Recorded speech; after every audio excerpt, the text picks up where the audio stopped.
Oke, baik. Saya akan share screen.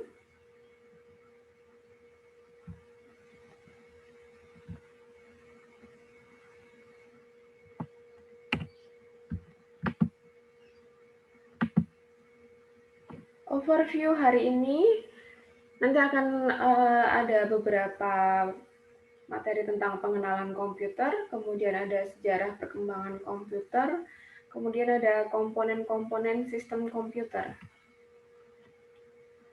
Oke, dalam mendeskripsikan komputer, seringkali ada perbedaan antara arsitektur komputer dengan organisasinya. Nah, arsitektur komputer ini lebih mengacu pada atribut sistemnya, ya, atribut sistem yang terlihat oleh programmer atau dengan kata lain atribut-atribut yang memiliki dampak langsung untuk eksekusi logis dari suatu program, ya. Kemudian untuk organisasi komputer ini mengacu pada operasional unit dan interkoneksinya yang mewujudkan spesifikasi arsitektur. Nah, kita akan melihat lebih lanjut lagi mengenai arsitektur komputer dan juga tentang organisasi komputer. Ini dua elemen ini saling berkesinambungan ya dalam pengoperasian komputer. Banyak produsen komputer yang menawarkan versi lain model komputer dengan arsitektur yang sama dan dengan organisasi yang berbeda. Contohnya, ketika kalian membeli laptop ya, pasti akan ada perbedaan antara harga dengan spek. Nah, kira-kira yang membuat berbeda itu apa?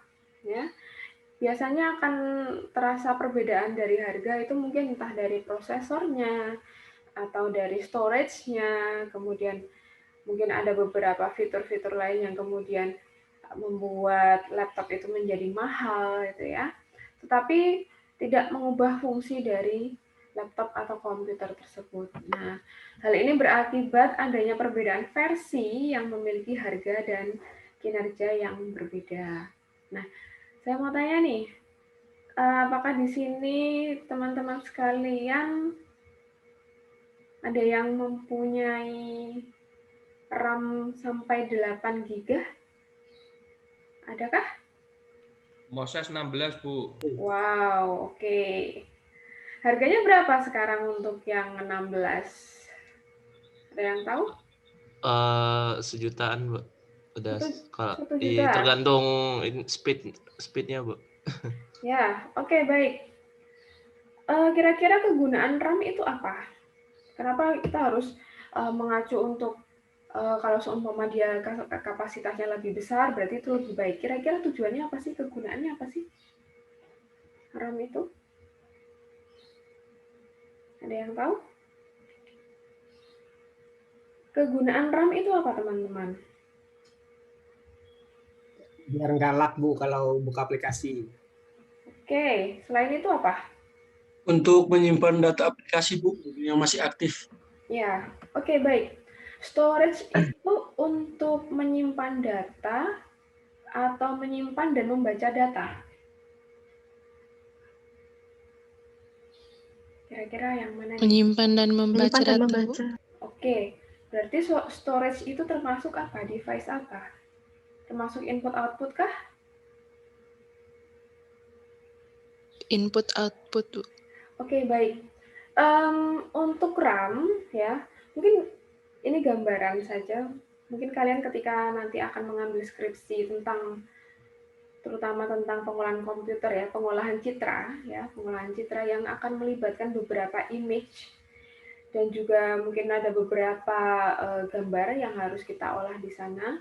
Hati-hati ketika kita mengolah image, itu dia memiliki kapasitasnya harus besar karena dalam satu gambar itu terdiri dari beribu-ribu pixel atau mungkin bahkan jutaan. Nah, ketika kita mengolah matriks berupa pixel itu, ya berarti membutuhkan daya komputasi yang lebih besar. Nah, oleh sebab itu untuk penyimpanan, kemudian untuk komputasi, RAM dan lain sebagainya, itu harus bisa benar-benar mengakomodir dari berat komputasi yang akan digunakan. Jangan sampai nanti ketika kalian akan menggunakan pengolahan citra, tetapi untuk RAM-nya tidak memenuhi syarat gitu ya. Untuk pengolahan citra paling tidak kalian membutuhkan RAM itu sekitar ya minimal 8 ya. Itu minimal 8 GB. Oke, apakah di sini ada yang masih menggunakan Intel Core i3 prosesornya? Masih ya? Masih aman ya? Si Bu. Oke, yang untuk Core i7 ada? 7? Tidak ada? Oke, pasti harganya semakin melambung ya untuk harga-harga laptop sekarang. Mungkin kalian bisa cek di beberapa website untuk jual beli laptop, terutama di era pandemi ini. Kebutuhan laptop semakin tinggi karena semua aktivitas itu dilakukan dengan menggunakan via online. Ya. Oke, contoh IBM. Ini ada arsitektur ya. Yang pertama itu diluncurkan pada tahun 1970. Nah, kemudian IBM memberikan beberapa pilihan untuk customer ya. Ingin harga yang lebih murah, tetapi dalam pengoperasiannya lambat. Atau akan memilih harga yang lebih tinggi, tetapi dengan kecepatan pengaksesan itu dia lebih cepat. Nah, jadi ada pilihan di sini, ada 2 pilihan, mau memilih harga murah atau harga tinggi, sesuai dengan harga, sesuai dengan budget, pastinya juga sesuai dengan spesifikasi yang akan didapat. Oke teman-teman, kalau seumpama ada hal yang mau ditanyakan, boleh sekali ya, nanti bisa langsung menyela saya, tidak apa-apa. Oke, arsitektur dan fungsi. Komputer ini adalah sistem yang kompleks, lalu bagaimana seseorang itu dapat menjelaskan atau menggambarkannya? Ya. Ketika komputer itu kompleks, lalu bagaimana sih kita untuk menjelaskan ke orang awam terutama ya? Kompleksitas komputer itu tetap berada di area software dan hardware yang saling berkesinambungan. Bagaimana kira-kira kita bisa menjelaskan ke orang atau mungkin orang lain tentang kompleksitas dan juga ada beberapa detail yang harus kita jelaskan, terutama untuk pengoperasian komputer. Ya. Kuncinya adalah mengenali sifat hierarkinya terlebih dahulu. Kira-kira kalau kita memberikan perilaku seperti ini, kemudian feedbacknya seperti apa? Contoh, ketika saya harus menuliskan dengan menggunakan keyboard, lalu apa yang akan saya dapatkan setelah itu? Mungkin kita bisa melihat dari monitor hasil tulisan kita dan lain sebagainya. Ya, entah itu mulai dari suara, audio, atau mungkin video, ataupun teks. Ada yang tahu elemen dari citra atau mungkin elemen-elemen mendasar dari multimedia? Ada yang bisa menyebutkan elemen multimedia itu apa saja? Teks. Lalu apa lagi? Selain teks yang bisa kita lihat dari multimedia? Gambar, Bu. Warna, Bu. Oke, gambar atau image. Lalu apa lagi?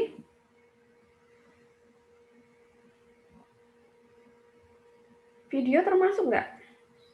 Video, Bu. Iya, Bu, termasuk, Bu. Ya, termasuk. Walaupun video ini juga sering disebut sebagai gambar bergerak. Jadi terkadang video ini dijadikan satu dengan image atau citra. Nah, oke, kemudian gambar. Ada satu lagi, apa? Suara, Bu. Oke, suara atau audio, ya. Nah, terkadang ada beberapa buku yang menyebutkan juga elemen multimedia ini ada 5. Tadi kan kita menyebutkan ada 4 ya. Ada teks, image, kemudian video, kemudian audio.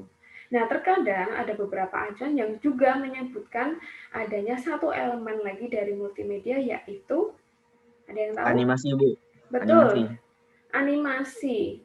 Ya, animasi ini merupakan pergerakan dari benda mati. Jadi tidak selalu berupa gerakan ketika kita merecord sesuatu, tetapi juga kita ketika membuat satu objek, kemudian kita gerakkan, itu akan dinamakan sebagai animasi. Ya, oke, baik.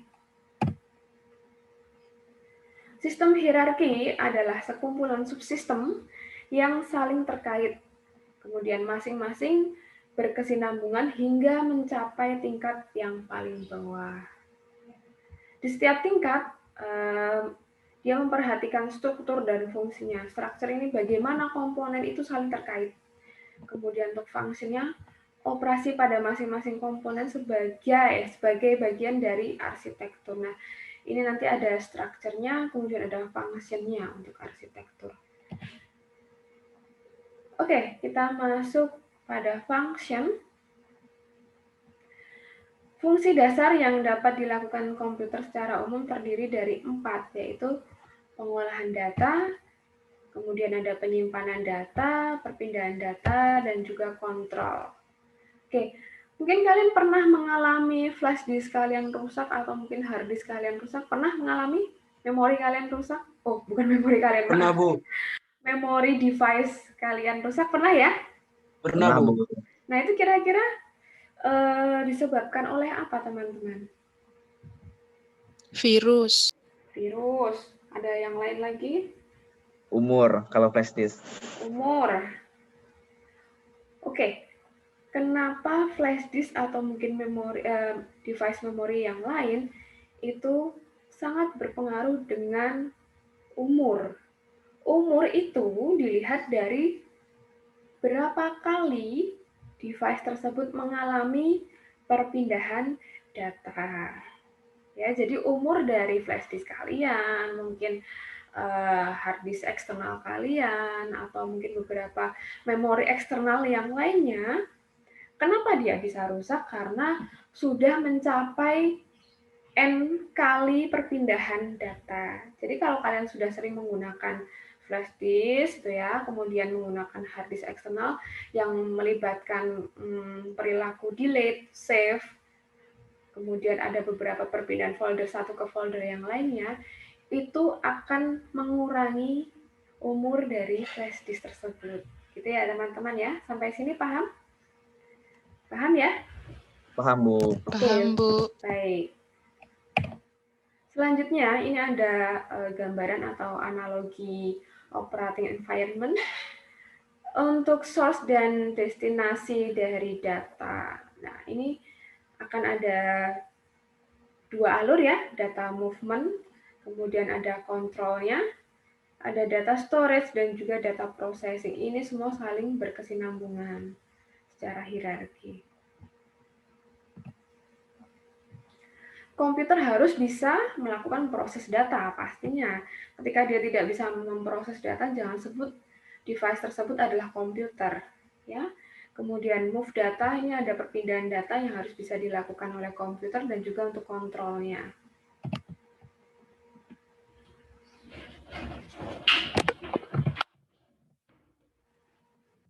Untuk structure, komputer ini berinteraksi dalam beberapa cara dengan lingkungan eksternalnya. Yang dimaksud dengan lingkungan eksternal adalah ketika manusia berinteraksi dengan komputer, ya. Jadi apa yang kita lakukan atau mungkin apa yang kita berikan kepada komputer seperti pengoperasiannya atau mungkin untuk perilaku kita, itu ya, itu akan memberikan feedback dari komputer. Nah, kira-kira apa nih yang akan dimunculkan dari komputer? Entah itu sound, entah itu image atau gambar, entah itu mungkin berupa video, teks, dan lain sebagainya. Secara umum, semua keterkaitannya dengan lingkungan luar dapat diklasifikasikan sebagai perangkat periferal atau komunikasi garis, atau mungkin bisa disebut sebagai communication line. Kalau ditanya bagaimana sih gambaran umum atau gambaran sederhana dari komputer yang bisa kalian lihat, ya seperti ini. Hierarkinya ya, ada movement control, kemudian kita bisa turun lagi ke storage dan processing. Dan dalam hierarki ini pasti akan ada 2 alur, ya. Pasti akan ada 2 alur di sini. Entah itu kita gunakan penyimpanan atau kita akan membaca file atau data. Nah, ini selalu ada 2 alur di sini. Oke teman-teman, saya mau tanya nih ya. Kira-kira fungsi dari kontrol di komputer itu apa sih? Fungsinya apa?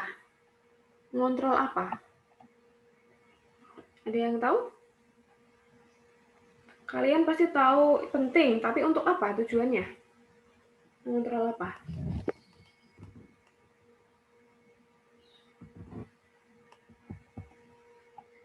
Mengontrol dari Jadi apa Bu soalnya Bu?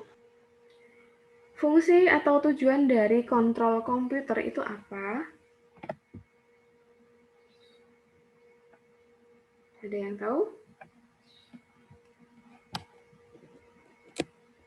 Komputer bisa tidak sih untuk membaca dari perilaku manusia? Bisa Bu. Bisa, Bu. Caranya gimana? AI Bu.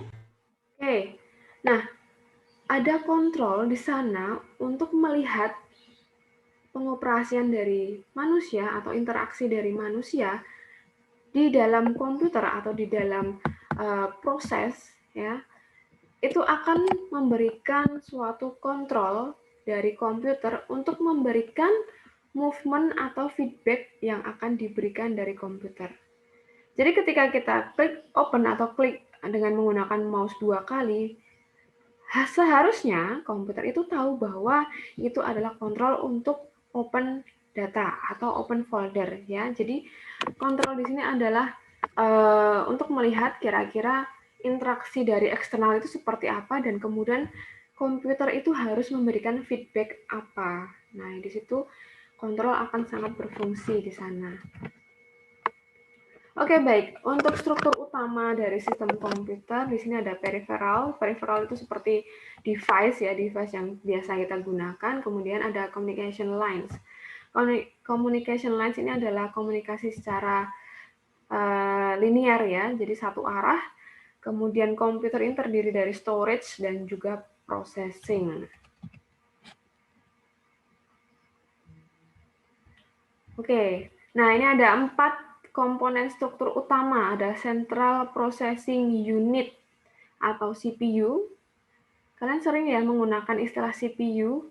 Itu biasanya yang salah kaprah itu ketika kita menunjuk CPU itu adalah kotak besar yang ada di desktop ya, PC desktop itu. Tetapi mungkin untuk informatika ya, khususnya untuk anak-anak teknik, CPU ini disebut sebagai prosesor pula, jadi mengontrol operasi komputer dan melakukan fungsi pemrosesan data.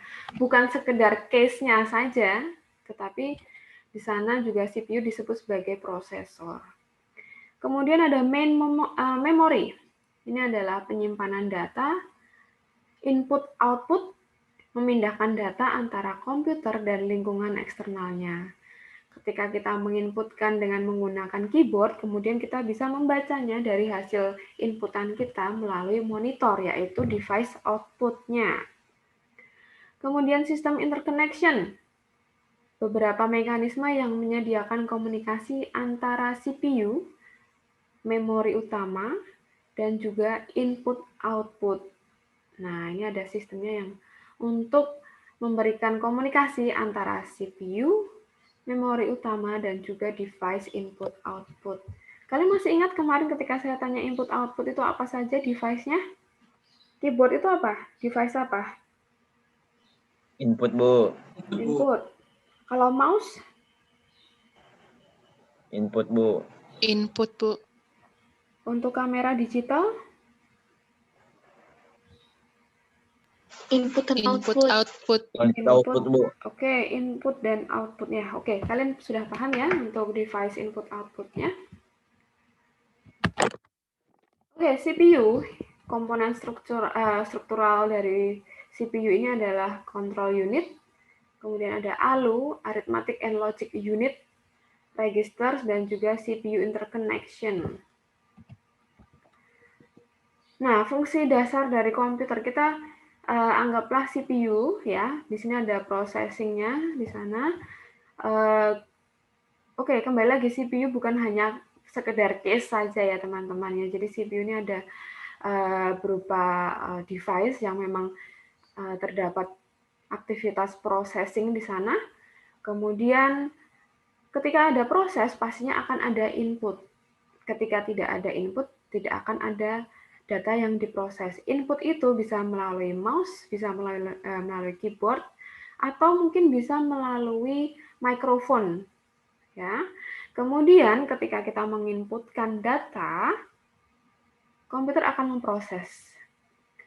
Setelah diproses, dia akan memberikan feedback berupa output melalui monitor, printer, atau mungkin device-device lainnya yang bisa digunakan sebagai device output. Nah, ini adalah device input ya yang kemarin kita bahas. Keyboard yang biasa kalian gunakan ini namanya jenis keyboardnya adalah keyboard QWERTY, tetapi sebenarnya versi atau macam-macam keyboard itu ada banyak teman-teman. Mungkin kalian nanti bisa googling ya. Ada beberapa jenis keyboard selain QWERTY ya. Mungkin bisa saya sebutkan di sini ada Glockenberg, ada Palm-type, ada Steno-type, dan ada beberapa jenis lainnya. Nah, posisi dari huruf dan juga mungkin posisi kontrolnya itu pun berbeda. Mungkin ketika kalian pernah melihat beberapa film seperti Star Wars atau mungkin beberapa film yang mungkin kalian bisa lihat, kok kayaknya komputernya keren ya, keyboardnya keren ya. Nah, itu biasa digunakan di sana. Jadi tidak hanya menggunakan keyboard QWERTY saja yang biasa kita gunakan, tetapi ternyata ada beberapa jenis keyboard lain yang bisa juga digunakan. Nah, itu pastinya juga ada beberapa tujuan lain. Kenapa ada beberapa keyboard yang digunakan selain pada umumnya yang bisa kita gunakan ini. Nah, terkadang ada memang tujuan khusus untuk scientist ya. Jadi memang mereka membutuhkan keyboard yang didesain benar-benar untuk menyesuaikan dengan pekerjaannya ya. Ada keyboard yang dibelah menjadi dua ya. Jadi tangan kanan dan tangan kiri itu bisa digerakkan. Jadi seperti mouse teman-teman. Jadi ada dua kabel atau dua device di sana yang bisa kita gunakan. Mungkin untuk gamer pun juga lebih fleksibel ya menggunakan keyboard tersebut ya. Tetapi kalian nanti silahkan bisa googling kira-kira tipe-tipe keyboard itu apa saja ya. Oke, mouse. Bahkan mouse pun juga memiliki beberapa tipe ya teman-teman. Terutama untuk gaming juga ada beberapa tipenya. Kemudian scanner juga sudah diinovasikan, ada yang langsung menjadi satu device dengan printer, langsung satu device dengan telepon, dan lain sebagainya. Kemudian ada mikrofon, ada CD-ROM, dan beberapa device lainnya. Ini adalah device input. Kemudian ada device processing di sini, mencakup motherboard, kemudian CPU-nya atau chipset-nya, data bus, di sini ada prosesor chip dan device-device lainnya. Kemudian ada address bus, expansion slots, clock, battery, dan memori. Nah, biasanya untuk mahasiswa teknik ya sering membuka case-nya, case CPU-nya, kemudian mungkin penasaran ya kira-kira motherboard itu seperti apa sih bentuknya, kemudian clock-nya itu seperti apa, chipset-nya seperti apa, bahkan mungkin fan-nya itu seperti apa ya. Biasanya mahasiswa teknik ini memiliki keingintahuan yang cukup tinggi, tetapi jangan sampai nanti tidak bisa mengembalikan lagi ya teman-teman ya. Untuk melihat, untuk mempelajari itu sangat diperbolehkan, tetapi kembali lagi dari sana pun kita juga harus belajar bagaimana untuk membuat perangkat tersebut bisa menjadi digunakan lagi seperti semula ya. Oke, untuk device output ini ada printer, entah itu versi berapapun, entah itu merek apapun, tetapi printer ini tetap disebut sebagai device output, dan juga monitor, kemudian plotter atau speaker ya. Bahkan saya yakin pasti ada beberapa device output lainnya yang masih bisa kita gunakan, bahkan mungkin dikembangkan hingga sekarang ya. Speaker pun sudah semakin dikembangkan, sekarang banyak speaker-speaker wireless, speaker Bluetooth yang sering kita jumpai ya. Ketika kita jalan-jalan di toko itu pasti ada yang jual. Nah, semua device, semua perangkat peripheral ini hingga saat ini masih diberikan beberapa inovasi, masih diberikan pengembangan karena kebutuhan yang selalu bertambah, ya teman-teman ya. Walaupun fungsinya sama, tetapi mungkin ada beberapa poin yang akan diinovasikan. Contohnya untuk speaker kita membutuhkan mobilitas ya. Untuk speaker tidak harus menggunakan kabel. Jadi kita bisa sering atau mungkin banyak menemui device speaker yang wireless. Bahkan mungkin mikrofon pun juga sudah wireless ya sekarang ya teman-teman ya. Oke, ini hanya untuk support hardware-nya. Power supply. Ada yang tahu kegunaan power supply ini apa teman-teman? Apa ya kegunaan power supply? Kayaknya Bu, Ya? kayak listriknya untuk ke komponen-komponen CPU mungkin Bu. Oke, yang ada hubungannya dengan listrik gitu ya. Tetapi kalau saya tanya lagi nih, perbedaan antara power supply dengan UPS. UPS itu tujuannya untuk apa UPS? Ada hubungannya dengan listrik juga kah? Untuk UPS? Ada yang tahu kegunaan UPS itu apa?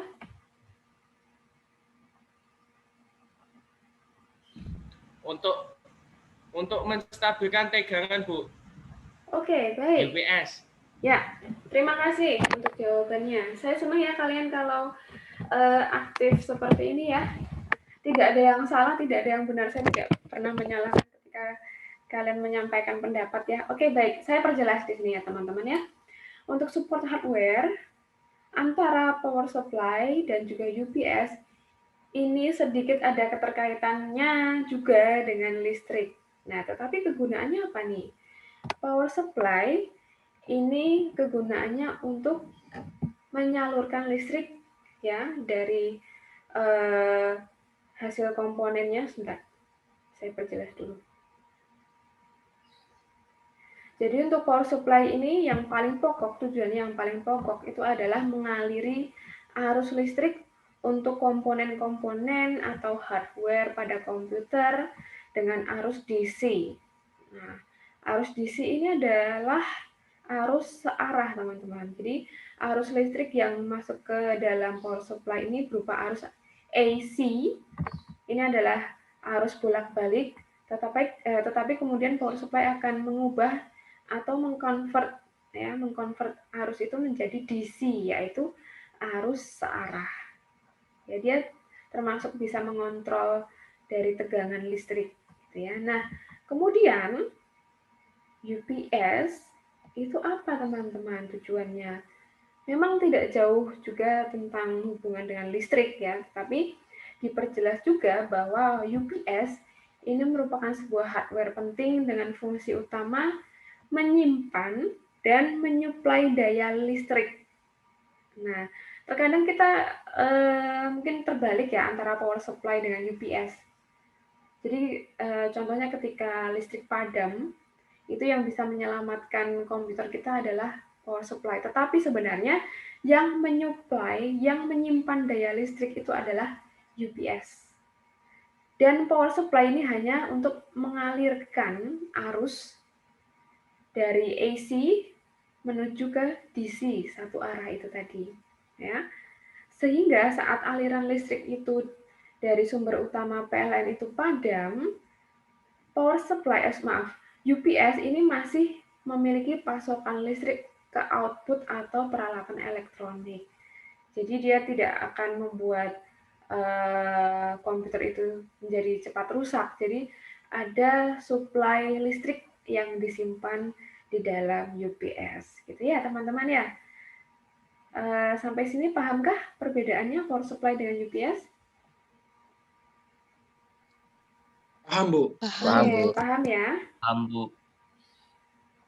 Oke, baik. Terus kita bisa melihat gambar yang satunya nih. Surge suppressor. Nah, kalau mungkin saya perlihatkan gambar ini pasti kalian pernah lihat ya pastinya ya. Tetapi di sini fungsinya apa teman-teman? Ada yang tahu? Suppressor ini kegunaannya apa? Oke, mungkin saya jelaskan sekalian ya. Jadi untuk device ini atau support hardware ini yang sering disebut sebagai surge suppressor ya. Oke, ini adalah alat yang melindungi instalasi listrik atau peralatan listrik lainnya. Kemudian juga mengamankan ketika ada lonjakan tegangan listrik. Jadi seumpama ada beberapa, kalian mungkin pernah mendengar ada beberapa kasus rumah terbakar ya karena arus pendek. Nah, supresor ini bisa meredam dari lonjakan tegangan tersebut ya. Nah, kemudian kalau case, saya tidak perlu menanyakan ke kalian ya, case ini pasti kalian sudah paham kegunaannya ya. Case ini hanya digunakan untuk melindungi peripheral yang ada di dalamnya.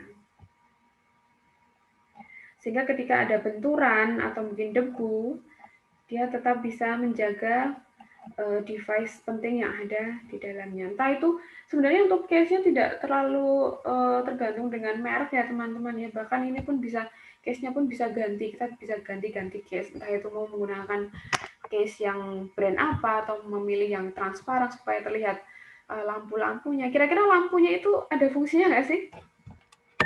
Kalian pernah datang ke seperti event komputer, pameran komputer itu biasanya mereka akan show off atau memberikan beberapa display berupa komputer yang terkini, kemudian case yang terlihat lebih keren karena banyak lampunya dan lain sebagainya. Kira-kira untuk lampu-lampu itu ada fungsinya nggak teman-teman? Nggak ada Bu, menambah estetika doang Bu. Oke, baik. Tapi keren ya, tetap keren ya. Seakan-akan ya oke lah, kita paham bahwa lampu-lampu itu tidak ada hubungannya sama sekali dengan performa dari komputer. Tetapi kalau kita memiliki case yang keren tersebut, ya, kemudian kita punya teman yang di luar IT, entah itu mungkin dari ekonomi ataupun yang lainnya yang tidak mungkin belum terlalu paham mengenai IT, itu akan terlihat apa? Keren. Seakan-akan itu memang case-nya itu akan memberikan dampak untuk performa komputer kalian akan dianggap benar-benar keren atau mungkin kayaknya memang ini sudah up to date sekali dan lain sebagainya. Tetapi kembali lagi, lampu-lampu itu sama sekali tidak ada gunanya, ya. Nah, mungkin itu halnya sama juga dengan ketika kalian, contohnya membeli laptop ya. Entah itu kalian membeli laptop atau mungkin printer, biasanya bonusnya apa teman-teman kalau kita membeli laptop? Ada mouse ya? Ya, Bu. Mouse-nya mereknya apa? Biasanya Fortran ya? Biasanya untuk gratisan itu Fortran. Oke. Mouse yang digunakan itu, yang biasa untuk bonus ataupun mungkin kita memang membeli dan memilih sendiri, itu kadang ada lampu-lampunya ya teman-teman ya. Pernah melihat? Pernah Bu. Ya. RGB Bu. Ya. Itu lampunya itu ada fungsinya tidak? Biar keren Bu. Biar keren. Hanya biar keren saja. Padahal sebenarnya itu sangat mengganggu. Kalau saya pun menggunakan mouse yang terlalu banyak light-nya itu akan sangat mengganggu mata saya ya. Jadi kalau saya sih yang penting bisa digunakan itu saja. Nah, sebenarnya kembali lagi seperti case yang warna-warni tadi ya. Mouse yang warna-warni pun juga tidak ada sama sekali yang mempengaruhi tentang performa dari mouse tersebut. Kecuali untuk warna LED yang ada di mouse. Ya, kalian pernah lihat ya LED dari mouse tersebut ya? Mouse terutama untuk mouse yang wireless. Warnanya apa, teman-teman? Biru Bu. Biru. Merah, Bu. Ada yang merah. Merah, Bu. Ada yang hijau? Nggak ada ya? Itu kalau itu ada fungsinya nggak?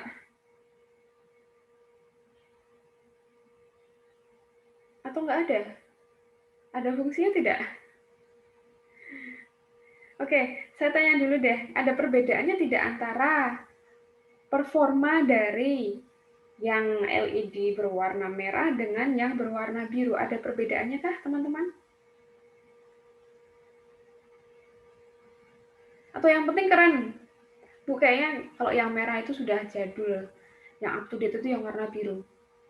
Seperti itu? Ataukah menurut kalian performanya sama? Silahkan, tidak apa-apa. Sampaikan saja pendapat kalian. Sama saja Bu sepertinya Bu. Sepertinya sama saja, Bu. Sepertinya Tapi sama saja. iya, Mahal yang mana? Yang berwarna, Bu. Yang berwarna apa? berwarna dan gaming Bu. Oh, berwarna dan gaming pastilah itu ya yang paling mahal. Semakin ramai semakin mahal, Bu. Oke, antara yang LED merah dan biru lebih mahal yang mana? Atau sama? Biru, Bu. Tim merah, Bu. Oh, yang merah, yang biru. Waduh, saya bingung nih nanti. Biru, Bu, jelasin biru. Gimana? Biru. Oke, baik. Terima kasih atas jawabannya. Saya akan perjelas ya teman-teman di sini ya. Untuk pengetahuan kalian juga, ketika kalian membeli mouse yang LED-nya berwarna merah, ya, kita sering lihat nggak ada orang yang menggunakan mouse kemudian butuh mousepad-nya butuh ada tandasan di sana, entah itu kertas, Iya, entah Bu. itu ya ada ya. Ya, Bu. Ada, Bu. Oke, Harus, Bu. harus. Oke, baik. Mouse tersebut bisa nggak digunakan di meja kaca? Nggak bisa, Bu. Nggak bisa, Bu. Kenapa? Kenapa tidak bisa? Jadi sensitivitasnya akan terganggu gitu ya. Oke, baik teman-teman. Jadi antara mouse LED yang berwarna merah dengan LED yang berwarna biru itu memiliki performa yang berbeda. Oleh sebab itu, mouse yang memiliki LED berwarna biru, dia akan otomatis lebih mahal daripada yang warna merah. Tanpa kita memikirkan batasan merek ya teman-teman ya, tanpa kita memikirkan batasan merek entah itu gaming atau tidak, tetapi saya concern lebih fokus ke LED warna tersebut ya. Jadi untuk LED yang merah dia selalu bisa digunakan atau mungkin menuntut untuk digunakan di bidang yang lurus, tidak licin dan harus lebih kesat. Jika itu tidak ada di tandasannya tersebut, dia tidak akan bisa digunakan juga, performanya pun juga akan tidak presisi karena terkadang mouse itu kadang loncat-loncat ya pointernya ya, biasanya seperti itu. Nah, sedangkan di LED yang berwarna biru, dia bisa digunakan tanpa tandasan. Dia bisa digunakan di atas meja kaca. Nah, oleh sebab itu, antara mouse yang merah dengan mouse yang biru kenapa berbeda? Karena dia memiliki performa yang berbeda pula.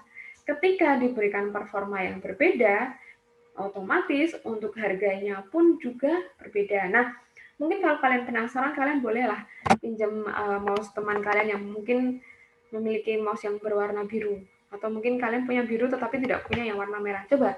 Kalian coba aplikasikan kira-kira lebih presisi yang mana.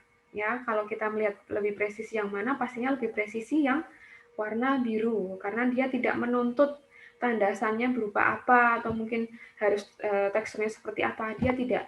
Ya, jadi mungkin terutama untuk ini, pointing, edit foto, entah itu untuk edit video, lebih baik kalian menggunakan mouse yang LED berwarna biru.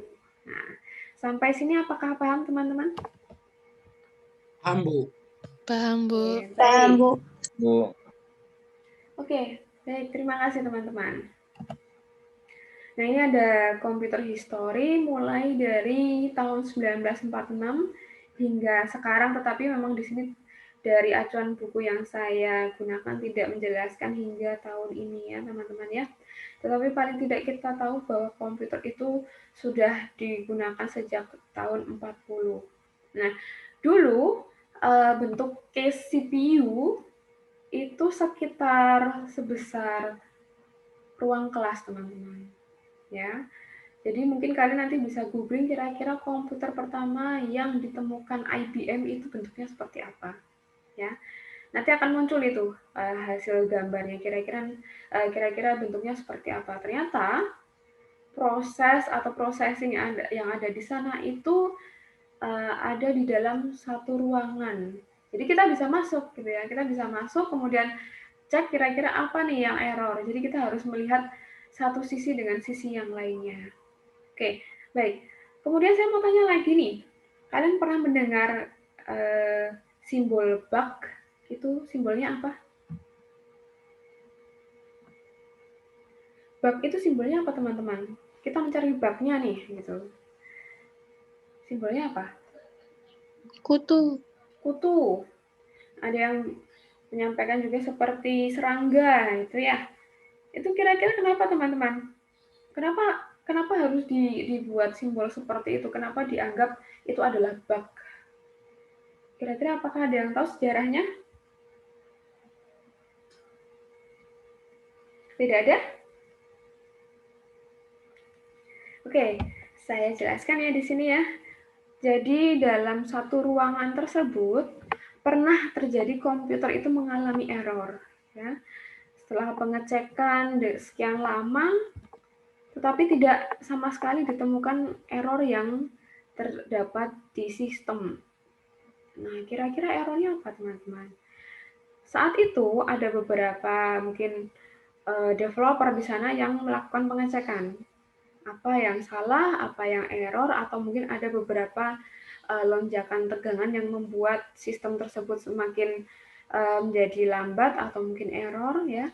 Ternyata error tersebut terjadi karena adanya serangga yang menempel di salah satu bilik atau lemari CPU tersebut yang membuat konsleting atau membuat error sistem yang ada di komputer. Nah, dari awal mula kejadian itu, makanya sampai sekarang untuk simbol adanya error itu menggunakan simbol bug. Ya, itu sejarahnya. Nanti kalian bisa googling juga kira-kira apa sih sejarahnya, kenapa ada tombol dengan bentuk bug ya. Kemudian kenapa dulu IBM membuat komputer itu dengan apa ya? Dengan arsitektur yang seperti itu, kemudian organisasi seperti itu di sana akan dijelaskan lebih detail teman-teman. Tetapi kalau saya sampaikan di sini mungkin 3 SKS tidak selesai ya. Oke, kita lanjut dulu.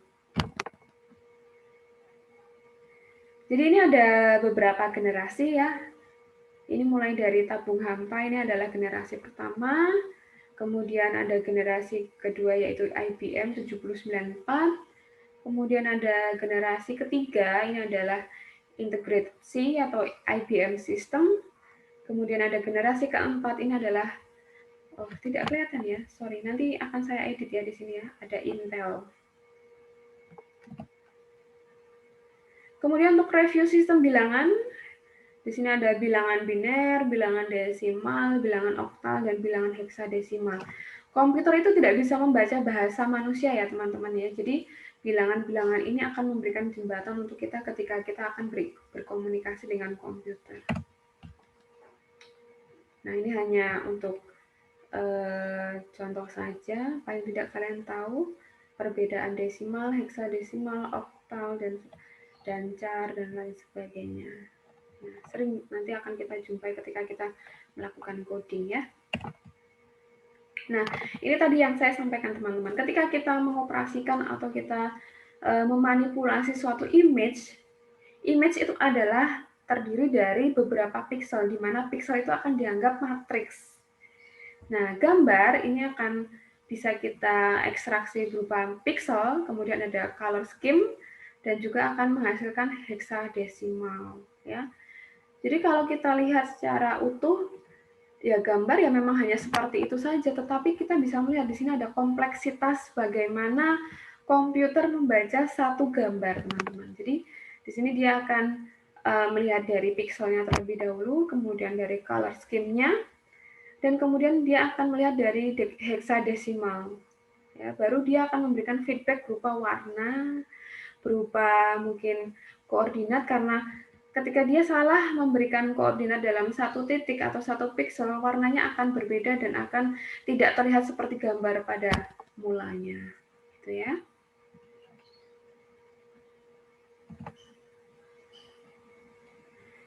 Nah, untuk audio, atau voice. Ini akan didigitalisasi, kemudian ada perubahan biner di sana. Oke, kita bisa melihat di sini ada alur berupa analog ya, kemudian kita bisa melihat di bagian bawah ini adalah berupa data discrete. Kita melihat dari sinyalnya di sini ya. Nah, ini tadi yang saya jelaskan teman-teman. Jadi voltage dari power supply ini ada AC, ada DC. Jadi ada dua arus yang kemudian ada yang bisa membuat ya. Jadi power supply ini diberikan potensi untuk mengubah dari arus yang berlawanan atau arus bolak-balik menjadi satu arah ya. Jadi ini benar-benar memberikan keseimbangan tegangan pada listrik atau komputer.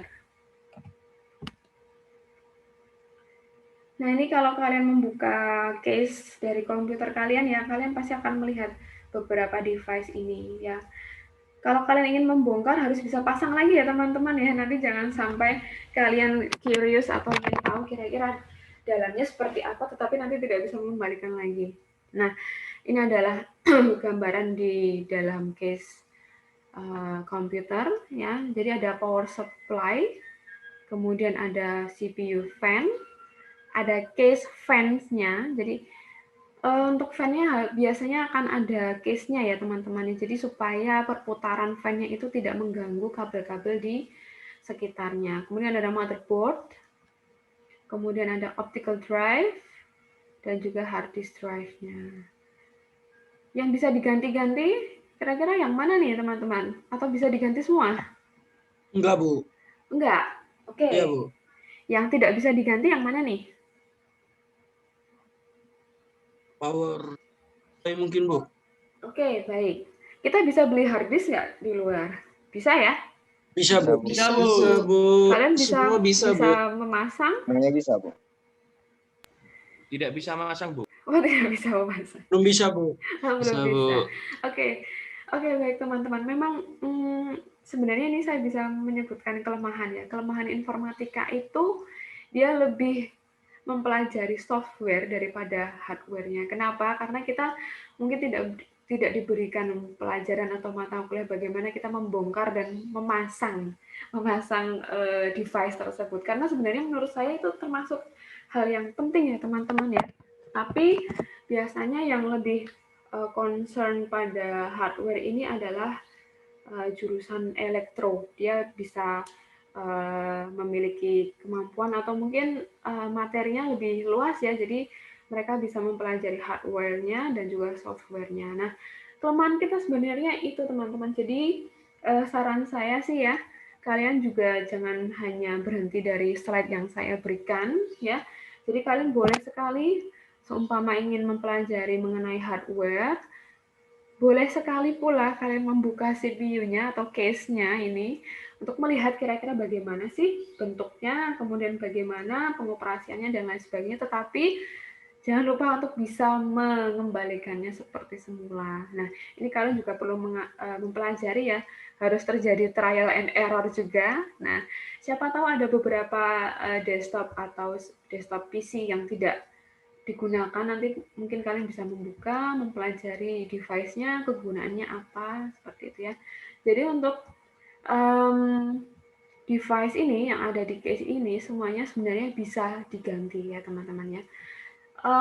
Dulu ketika saya kuliah, saya tidak menggunakan laptop teman-teman, jadi saya menggunakan PC desktop seperti ini, dan memang untuk komponennya ini saya bisa custom.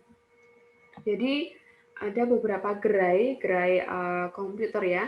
Memang mungkin ada satu brand yang memang dijual di sana, tetapi saya pun juga bisa custom untuk memilih saya ingin untuk prosesornya apa nih, kemudian RAM-nya berapa, kemudian kapasitas harddisknya berapa. Itu saya bisa custom teman-teman. Jadi untuk CPU case ini memang kita bisa merakitnya, kemudian disesuaikan apa yang kita butuhkan. Nah, seharusnya nih teman-teman kalau suka gaming ya, pasnya untuk mengupdate sistem itu menjadi hal yang penting untuk kalian. Nah, tidak salah pula untuk kalian ketika kalian ingin membuka nih, kemudian ingin mungkin overclocking atau mungkin menambahkan beberapa device di sana supaya performanya lebih bagus lagi, lebih lancar lagi. Nah, ini bisa kalian pelajari lagi teman-teman ya.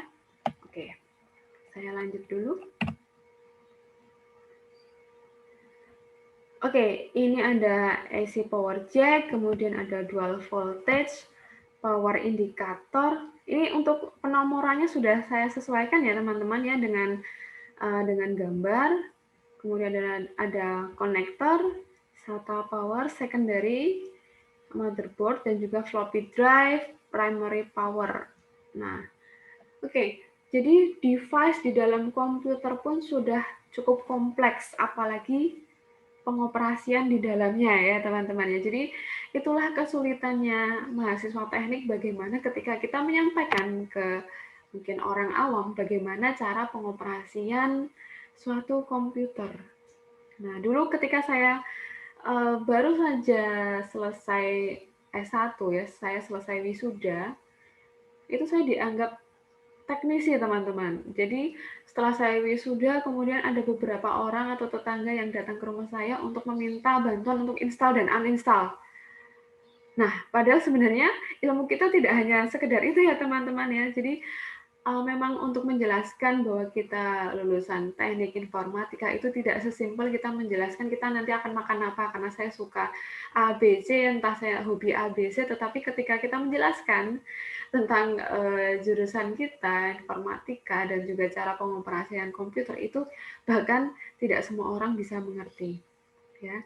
Dan nanti kalian jangan kaget ketika kalian menjadi developer nih ya, dan bisa menggunakan remote untuk pengoperasian. Jadi kita tidak harus berangkat ke kantor seperti formal itu ya, kita harus menggunakan seragam dan lain sebagainya. Tetapi nanti IT atau developer atau programmer yang mungkin kalian akan geluti nanti, itu tidak menuntut itu semua teman-teman. Jadi pekerjaan kita bisa jadi hanya dilakukan di rumah, kita remote dari rumah, atau kita bisa memantau dari rumah, dan terkadang kita akan dilihat tidak bekerja, teman-teman. Kita seakan-akan tidak memiliki pekerjaan, tetapi kenapa kita bisa memiliki beberapa kebutuhan yang bisa kita penuhi ya, teman-teman ya. Jadi terkadang hal-hal seperti itu yang tidak bisa dimengerti orang lain atau orang awam, teman-teman. Jadi sebenarnya kalian bekerja menggunakan remote, dan juga kita adalah developer, tetapi seakan-akan kita